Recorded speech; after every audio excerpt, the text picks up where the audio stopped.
Quando prendiamo un cane e abbiamo intenzione di addestrarlo e di educarlo, è importantissimo essere in grado di programmare un piano di addestramento.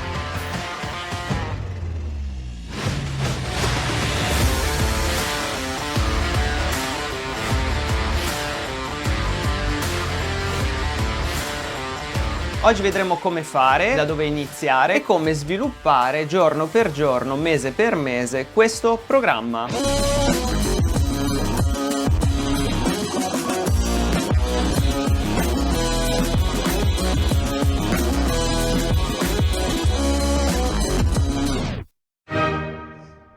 Quando iniziamo l'addestramento, innanzitutto dobbiamo pensare che il nostro cane, soprattutto se è un cucciolo, quindi è molto giovane, si distrarrà molto facilmente. L'errore che compiono molti è quello appunto di insistere, stare addosso al cane, fargli ehi, guarda.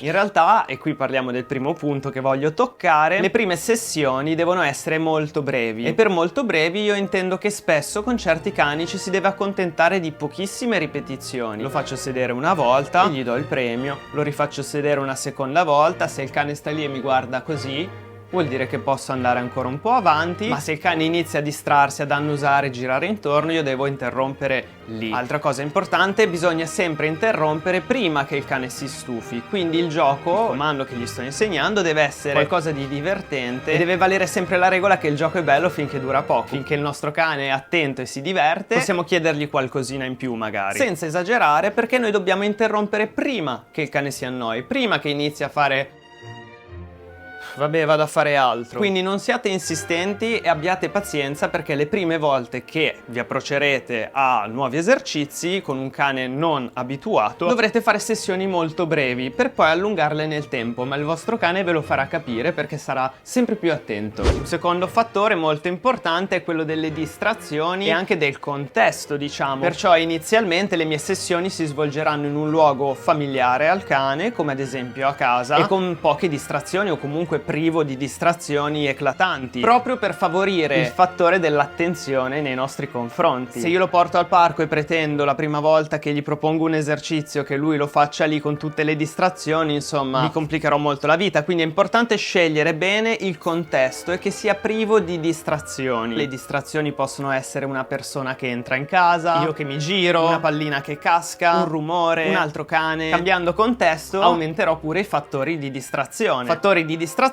che vanno aumentati gradualmente, perciò io consiglio di iniziare le prime volte, le prime sessioni a casa, per poi spostarsi magari nel cortile di casa, per poi spostarsi in un'area recintata con nessun cane intorno, per poi avere il jogger che corre, le macchine che insomma bisogna abituare pian pianino il cane alle distrazioni e a svolgere l'addestramento o a eseguire quel comando in contesti diversi, perché quello che succede se no è che il cane lo fa solo a casa o solo al centro dove va tutte le settimane, e poi però in strada, al parco, in varie situazioni, in altri contesti con determinate distrazioni, quel comando non lo fa. Anche qui noi dovremo aumentare le distrazioni in maniera graduale in base al livello di attenzione e di apprendimento del nostro cane. Se arrivo al parco e il mio cane non mi toglie gli occhi di dosso, significa che posso insegnargli qualsiasi cosa anche al parco. I miei cani li addestro anche direttamente al parco, in qualsiasi contesto loro mi danno la loro attenzione quando iniziamo a lavorare, perché gliel'ho insegnato fin da cuccioli. Il terzo fattore è la durata di esecuzione. Quanto tempo il cane riesce a rimanere fermo a terra, per quanto tempo il cane riesce a trattenere l'oggetto, per quanto tempo il cane riesce a stare su due zampe, stare sulla schiena. Quindi bisogna anche aumentare progressivamente la durata di esecuzione. Come si fa? Inizialmente premierò appena il cane farà il comportamento e premiandolo sempre dopo e allontanando sempre di più il mio gesto dal suo muso, il cane sarà tenuto gradualmente a tenere il comando per più tempo.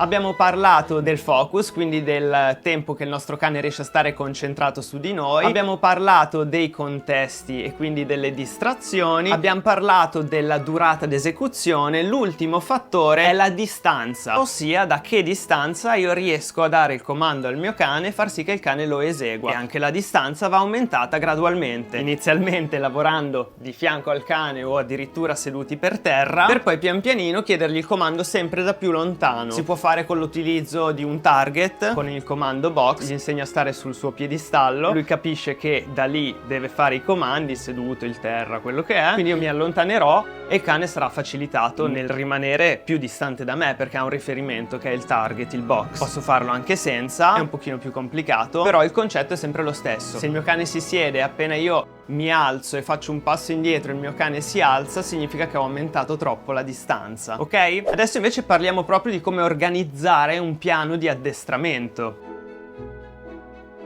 Appena tu prendi un cane, inizi subito a educare e addestrare, perché più tempo passa, più il cane apprende le cose sbagliate. Se io porto il mio cane in giro slegato nei parchi, nei boschi, e il mio cane si abitua a fare il cavolo che vuole, non va bene. Perciò se io voglio portare il mio cane libero nei boschi, devo insegnargli da subito a starmi dietro e a venire al richiamo. Se non viene al richiamo, dovrò insegnarglielo partendo da un luogo dove le distrazioni siano minori e la distanza a cui glielo sto chiedendo. Il richiamo è molto facile se inizio a farmi inseguire da vicino, che se il mio cane è di là in fondo che sta correndo verso un altro cane, lì sarà difficile che il mio cane si giri e venga da me. Quindi iniziare dalle basi: richiamo, seduto, terra. Non c'è un ordine preciso perché capiteranno le situazioni tutti i giorni in cui dovrai mettere seduto il tuo cane, richiamarlo, portarlo al guinzaglio, eccetera. Quindi l'educazione di base va fatta benissimo. Se tu non hai un cane in grado di mantenere il resta per 1 minuto / 2, non potrai insegnargli tante cose. Fare bene le basi: seduto, terra, resta, prendi, lascia, vieni, porta. Tutti i comandi di base bisogna insegnarli che il cane li sappia a menadito. Nulla ci vieta di inserire anche qualche comando, qualche trick, tipo lo spin, il twist, il dare la zampa, contemporaneamente. Non c'è un ordine preciso, però tenete conto della difficoltà di quello che gli sto chiedendo. Chiedere a un cane che non ha mai lavorato di buttare un oggetto, insegnargli l'apporto, di prendere un oggetto e buttarlo nel cesto.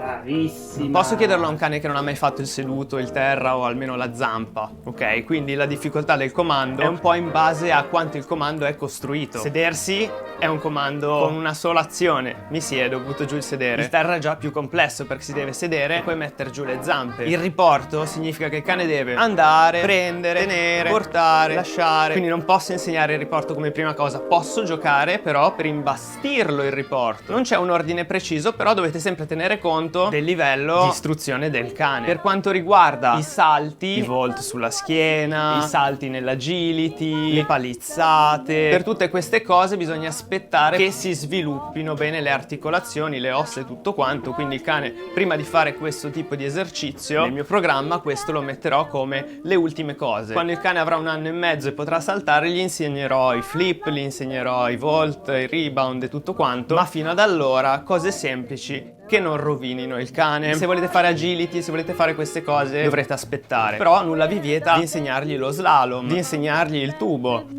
Non vi spazientite se il vostro cane non capisce, perché spazientirvi è proprio la cosa peggiore che si possa fare. Ricordatevi sempre che addestrare significa giocare e divertirsi con il nostro amico a 4 zampe. Potete fare un po' come cazzo vi pare. L'importante è che rispettiate la felicità e il benessere del vostro cane.